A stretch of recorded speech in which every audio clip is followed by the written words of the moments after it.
Almost 30 years ago, on the night of September 7th, 1996, just after 11 p.m., Marion Suge Knight, the feared 31-year-old CEO of Death Row Records, was behind the wheel of a black BMW 750 sedan cruising through Las Vegas just off the Strip. Him sat Tupac Shakur, only 25 years old, but already a legend. Rocking a Versace shirt and a thick gold chain, Tupac was out on bond and glowing with fame. Hours earlier, he'd been caught on camera assaulting a known Crip gang member inside the MGM Grand, right after the Mike Tyson fight. Them, about 10 cars from the death row entourage, trailed through traffic like a moving fortress. It happened. The intersection of Flamingo and Caval, under the flicker of Vegas neon, a late-model Cadillac crept up beside them. Within seconds, everything changed. In new court filings from July 2024, Las Vegas prosecutors revealed a major twist. Orlando Baby Lane Anderson, long suspected as Tupac's killer, may not have even fired the gun. According to investigators, Anderson didn't have the right angle to shoot from his position in the car. That detail directly contradicts a December 2023 filing that named Anderson as the alleged triggerman. Prosecutors say DeAndre Big Dre Smith, another member of the Southside Compton Crips, was the real shooter. Allegedly, Anderson handed him the .40 caliber Glock from the front seat. Smith, sitting in the back, leaned out and fired 13 shots. 4 of those bullets hit Tupac, in the chest, arm, and thigh. Knight was grazed by shrapnel but survived. Tupac didn't. In a tragic twist of fate, he wasn't wearing his bulletproof vest that night. Inside the BMW that night, Tupac's unreleased track, Never Had a Friend Like Me, was playing in the car when the 28-year sentence at California's Richard J. Donovan Correctional Facility for a deadly hit and run. Knight remains the only living witness to the shooting that changed hip-hop forever. From behind bars, he reflected on that haunting moment, the music, the chaos, and the bullets that ended Tupac's life. For nearly 3 decades, no one was ever held accountable for Tupac Shakur's murder. The shooting happened at one of the most heavily surveilled intersections in the country, right in the heart of Las Vegas. And yet no arrests, no charges, no justice. While tensions boiled between gang-affiliated record labels and the industry teetered on the edge of all-out war. Believed the case didn't go cold by accident. Went cold because too many were afraid to confront the truth, a truth tangled in power, fear, and influence that stretched far beyond. But in September 2023, everything changed. Dwayne Keefe D. Davis, a former Crips shot caller and the last known living suspect tied to the infamous white Cadillac, was finally arrested. Say he wasn't just in the car, he was the mastermind, man who orchestrated Tupac's murder, the hit that's haunted hip-hop for nearly 30 years. Did you actually see a gun? No, shit. Once he got the region, I got the junkie. So someone from your car That's what happened. started shooting at Tupac and Suge. So Orlando shot across Dre? He leaned over on the window. We rolled down the window, popped. Who was it? They would drove on my side. I was popped them. You know what I'm saying? But they was on the... Inside the murder allegations and Diddy's alleged involvement, then came the real shocker. A bombshell court filing dated July 18, 2020, the Clark County District Attorney unsealed a long-hidden 2009 police interview with Dwayne Keefe D. Davis. The time Davis was cooperating as a confidential informant, and what he allegedly revealed sent shockwaves through the case. Not only did he describe his own role in Tupac's murder, repeatedly named music mogul Sean Diddy Combs, then known as Puff Daddy, as the man who ordered the hit on Tupac Shakur. Accusation that had lived in whispers was now in writing. Tupac, man. In this way, 50 Cent is making fun of Puff Daddy, and he wrote the following in a post. Hashtag no puffy juice. He killed your favorite rapper. Davis claimed that Sean Combs was furious, pushed over the edge by Tupac's constant taunts and public shots. According to a 2008 interview, later detailed in a report by the DEA and U.S. Department of Justice, Davis alleged that Combs told him point blank he needed to get rid of Knight and Shakur, and the $1 million offered to Davis to handle the problem. A chilling claim that added fuel to one of hip-hop's darkest conspiracies. In the documentary, it is claimed that Puff Daddy gave Crips gang member Keefe D. $1 million to kill Tupac and Suge Knight, who was recently arrested. Kills for counts the day you put on a hits. The day Diddy admits that he put the hit out, they got pop kill, ah? And these are Eminem's lines from the Kill Shot track. Joe Budden recounted how Puffy reacted to it. Puff said it's in his hands, and he said I can say it. And that's the end of that. Have fun with that one. He said, there's nothing to say about it. It's in my hands. Even Suge Knight gets angry at people who think that he killed Tupac. But bitch ass Puffy can give him a star, and every rat in the world said he didn't want to kill Tupac. Yep. Or had him shot. And now, after the arrest of Keefe D, who said that Puff Daddy offered him $1 million to murder Tupac, many raised the question, will Puff Daddy face charges? Still processing the betrayal and bloodshed, Suge Knight doesn't hold back. I took a bullet an inch from my brain, he says, voice steady. But somehow, everybody knew where that $1 million came from. He pauses, then delivers the line with weight. What would Pac want? He'd want the truth. And if something smells like shit and looks like shit, then it is shit. No denial. Just Suge, still standing, still speaking, and still calling it like he sees it. Sean Combs has repeatedly and vehemently denied having any involvement in Tupac Shakur's murder. And as of July 24, 2024, a spokesperson for the Las Vegas Metropolitan Police Department confirmed to People, Sean Combs has never been considered a suspect in the Tupac Shakur homicide investigation. He's never been charged in connection with the 1996 killing. However, Combs is currently facing unrelated but serious federal charges. Right now. Yes. Now, it was this documentary that claimed, which we know wasn't true. Yeah. Check this out. We don't talk about things that are nonsense. We don't even entertain nonsense, my brother. So we're not even gonna go there with all due respect.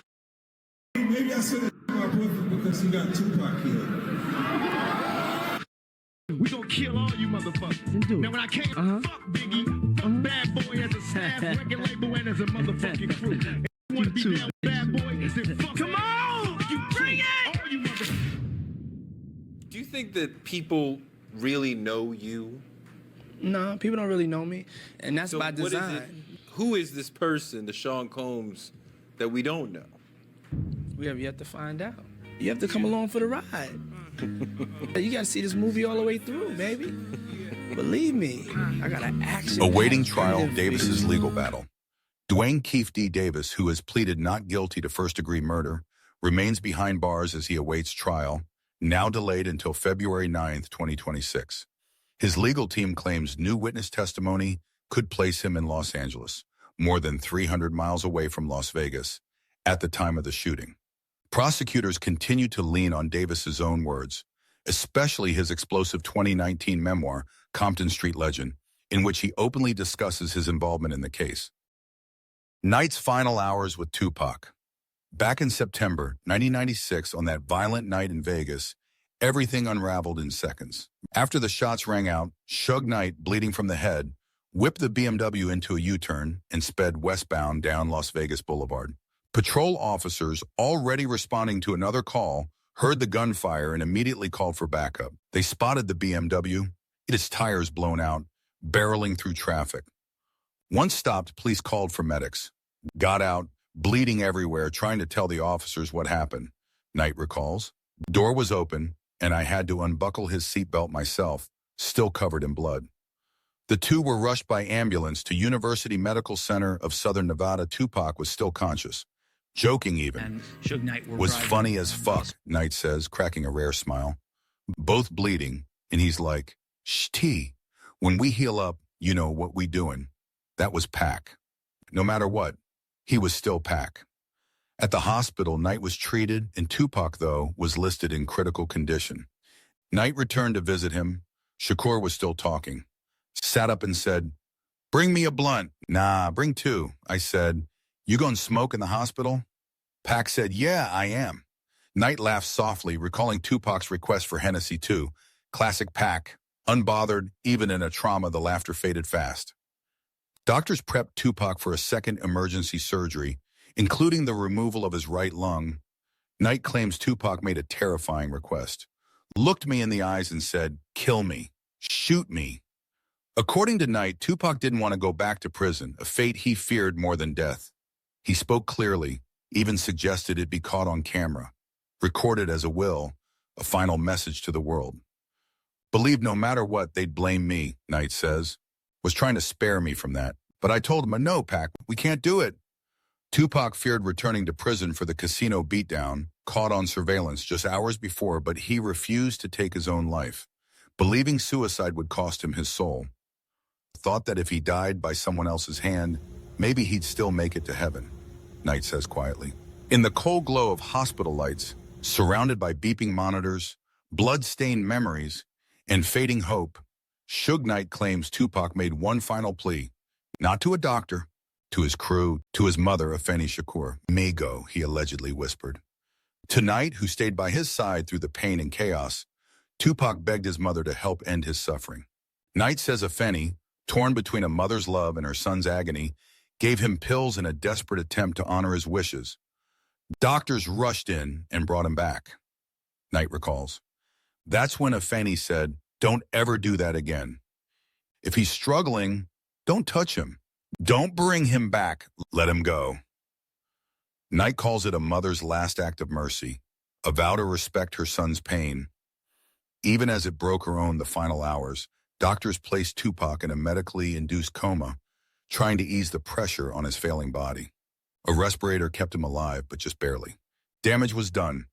On September 13, 1996, at 4:03 p.m., Tupac Amaru Shakur was pronounced dead. A silenced, born in pain. What happened next, Suge Knight says, was as intense and surreal as Tupac himself. Moments after doctors pronounced Tupac dead, Knight claims Afeni Shakur, grieving but composed, turned to him with a firm, unwavering command, get it done now. She wanted her son cremated, looked at her and said, I don't know if I can do that, Knight recalls, because I was saying no, but because Pac had told me something different just weeks before. According to Knight, the two had talked about death during a late-night studio Tupac had envisioned, a send-off full of love, legacy, and hip-hop royalty. Once cremated, it was reported that the Outlaws rolled up a blunt with Tupac's ashes and smoked them. The night the music died for Suge Knight. For Suge Knight, everything changed the night Tupac died.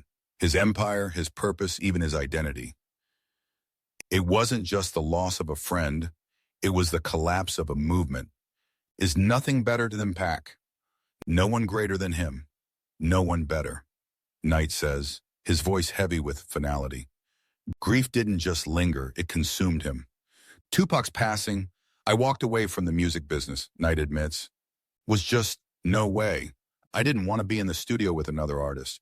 Didn't want to go on tour. I couldn't. I lost trust in so many people. I trust in hip-hop. For Knight, Tupac's death didn't just mark the end of an era. It marked the end. Heavenly Father, here a nigga down here. Tell me, who do you believe in?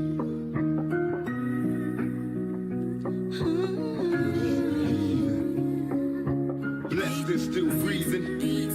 I see mothers in black crime, brothers in packs, John, plus everybody's high, too doped up to ask why. Watching our own downfall, witness the end. It's like we don't believe in God, cause we living in sin. I asked my homie on the block why he strapped, he laughed, pointed his pistol as the cop called, passed and blast. It's just another murder. Nobody mourns no more. My teardrops getting bigger, but can't figure what I'm crying for. Is it the miniature caskets, little babies, victims of a straight from drug dealers gone crazy? Maybe it's just the drugs, visions of how the block was. Crack came and it was strange how it rocked us. Perhaps the underlying facts they hide explain genocide. It's when we ride on our own kind. What is it we all fear? Reflections in the mirror, we can't escape fate. The end is getting near.